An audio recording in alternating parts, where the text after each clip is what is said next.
Esta es la presentación de la matriz del grupo número 10, compuesto por Ojalvo Alana y la que está hablando, Daniela Mancebo.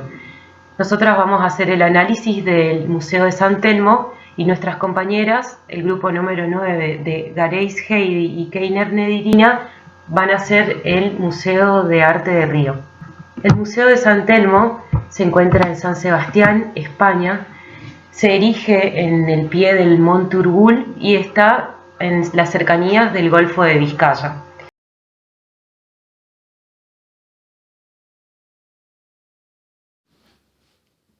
El edificio se construyó originalmente como un convento dominico. En 1562 se construye como forma de expansión de la Iglesia Católica a través de la Orden de los Predicadores, conocida también como Orden Dominicana y sus miembros como dominicos. Esta orden fue fundada por Domingo Guzmán en Toulouse, ciudad de estrecha cercanía con San Sebastián. Los dominicos sumaban adeptos a través de los frailes predicadores, un grupo de nómades que predicaban y fundaban conventos en centros urbanos nacientes, creando fraternidades con una estructura participativa y democrática. En posibilidad de materialización, la tecnología de la época que posibilitó que se construya este edificio fueron la tecnología de muros macizos, portantes de piedra y tejas coloniales. Esto genera que la arquitectura sea una arquitectura estereotómica, es decir, pesada, arraigada y maciza. El convento es un edificio de transición entre el estilo gótico y renacentista, ya que a pesar de su estructura gótica incorpora en su alzado una serie de elementos renacentistas. Una de las grandes originalidades de este antiguo convento estriba en la ubicación del claustro. Lo habitual era que esté colocado en el lateral de la iglesia, pero en este caso, por las limitaciones de espacio que imponía el Monte Urgul, se erigió al pie de la misma. Respecto a la generación de forma, la posibilidad de la época en esta transición del gótico al renacimiento tenía al dibujo como método de proyecto y la perspectiva como una manera de racionalización del espacio. Hay una nueva concepción de la profesión, es decir, la figura del arquitecto empieza a emerger, ya no es más la figura del artesano. Respecto al argumento de la generación de la forma, esta hace referencia a la época en que se realizó. Los muros portantes materializan límites sólidos, opacos y ensimismados, un espacio para la introspección y la conexión con lo espiritual. Los dominicos sostienen que la misión de su vida es la contemplación, el estudio y la comunidad. Esta forma compacta, arraigada, maciza e impenetrable también fue compatible con el uso de cuartel militar, que tuvo en 1836. Los muros anchos y pesados funcionan como límites de una fortaleza. Los usos de este convento fueron cambiando con el tiempo. El edificio ha ido tomando diferentes connotaciones a lo largo de su existencia. Los distintos momentos y acontecimientos históricos han provocado que su función se haya ido transformando con el paso del tiempo, y con ello se le han otorgado diversos significados. Como dije, fue construido entre 1544 y 1562 y el convento originalmente albergó a una orden religiosa. En 1836, con la desamortización de Mendizábal, los frailes fueron expulsados del convento y el conjunto se convirtió en un cuartel militar. En 1813, la torre y el claustro fueron declarados monumentos nacionales. Desde 1832 se mantiene bajo la función de museo, conformando el Museo de San Telmo y representando a la sociedad vasca.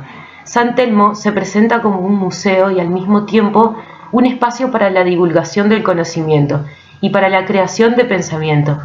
Pretende ser un instrumento para entender el presente y construir el futuro desde el conocimiento del pasado. Ahora vamos a presentar la matriz correspondiente a la obra de ampliación y rehabilitación que llevó adelante el estudio Nieto Sodejano Arquitectos, inaugurado en el año 2011. Su propuesta se basó en recuperar los volúmenes primitivos del convento y añadir un edificio que, a diferencia de las ampliaciones anteriores, respeta el aspecto de la obra original y dialoga con ella y su entorno.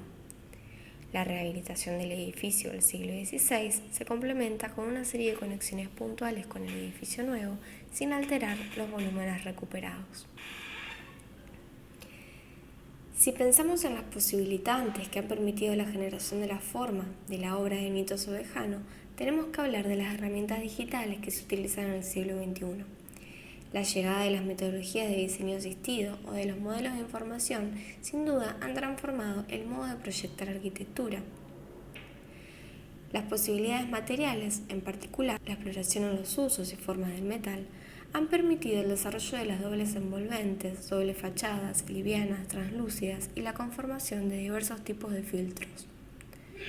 Sumado a la importancia y atención que se le da al confort climático, que toma un papel preponderante dentro de los edificios contemporáneos, propician las envolventes vivas o muros vegetales. En cuanto a los usos y los modos de habitar, también se han transformado. Las ciudades contemporáneas buscan revalorizar los espacios públicos como ámbitos de encuentro, de participación y democracia. Se busca generar espacios flexibles, convocantes, y aparecen así las explanadas de ingreso que conforman escenarios urbanos cotidianos o se configuran como contenedores de eventos al aire libre.